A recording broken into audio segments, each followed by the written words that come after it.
Today I'm here to tell you a story. Well, actually, not one, but two stories.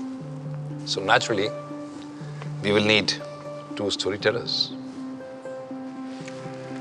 These two stories are two threads that tie together throughout their history. In fact, you can't have one without the other. That's true. One story starts in 1914.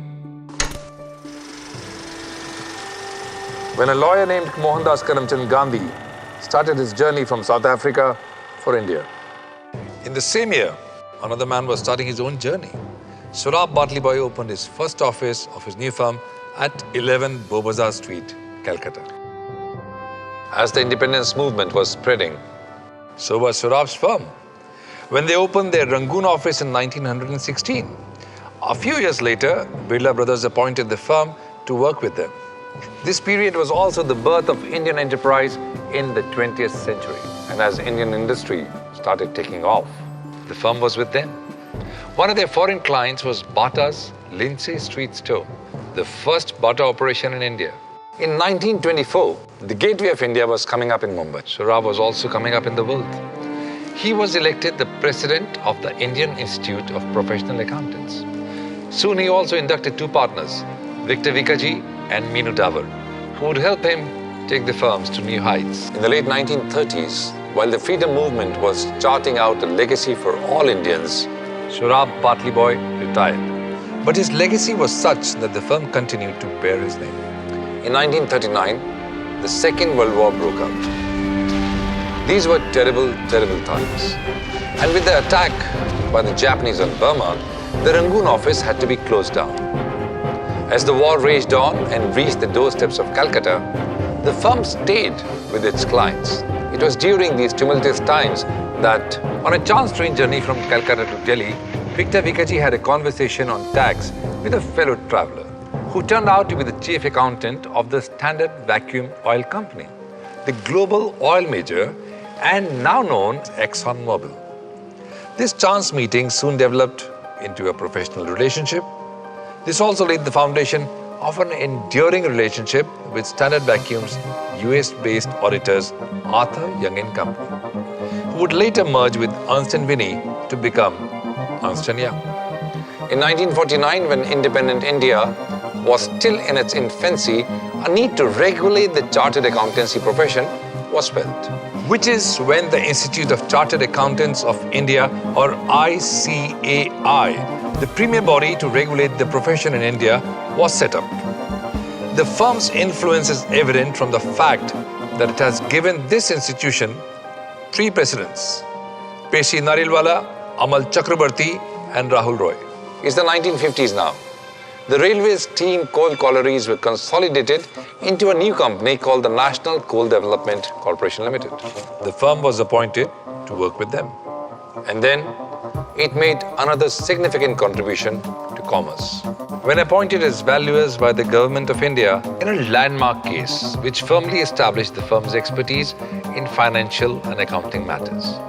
The profit earning capacity value method of business valuation, used and successfully defended by the firm, continued to be used unchallenged for many years to come. In 1962, the firm was appointed as the sole representative of Arthur Young and Company in Calcutta and Bombay, making them a founding member of Arthur Young International. By the early 70s, Kolkata had started losing out its status as a premier city for business. The trade union movement had taken some businesses to other parts of India. To better serve its clients, the firm followed suit when it sent one of its Brighton partners, Kashi Memani, to start an office in Delhi. Followed shortly with another brilliant young partner, Naushir Mirza, moving to Bombay. In 1985, a company almost nobody in India had heard of wanted to set up an R&D center in India. In the then small town of Bangalore, kickstarting an industry that today generates over $100 billion annually. The firm facilitated this. And this trend fueled the wave of foreign investment in Indian IT. The early 90s was when India was shedding the license Raj by liberalizing regulations towards foreign investment. At the same time, Indian companies had begun to also start expanding both locally and overseas. The EY network was there to help both Indian and global clients with its expertise all the way. The EY Entrepreneur of the Year program, now in its 16th year in the country, has mirrored the growth of the Indian entrepreneurship. In 2002, the EY organization combined with Arthur Andersen in India, further strengthening its ability to serve clients. This was also around the time that EY Global set up a talent hub in India. Today, 10,000 people from India work on EY projects across the world. As India enters a brave new world today, EY's knowledge and solutions help the government on strategic initiatives like providing a unique identification for each resident of India. India has prospered, inequalities still remain. EY's responsibility towards society has only continued to grow. For example, it started a corporate social responsibility program a decade before it became the law, committing to put aside a certain percentage of its revenues each year towards educating the underprivileged, social empowerment, and protecting the environment. And the end result? Today, a nation of more than 1 billion has matured and stakes a rightful claim to a leadership position in the world. The organization has come a long way from the first step that was taken by Surab Rustam Batiboy in Calcutta 100 years ago. Today, the EY network is India's largest employer of chartered accountants, employing over 4,000 chartered accountants and 2,000 MBAs. Over 270 partners working across 22 offices in 12 cities in India.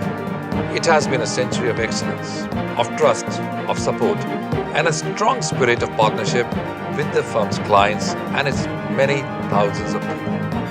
A commitment to the EY purpose of building a better working world for its people, its clients, and for the community at large.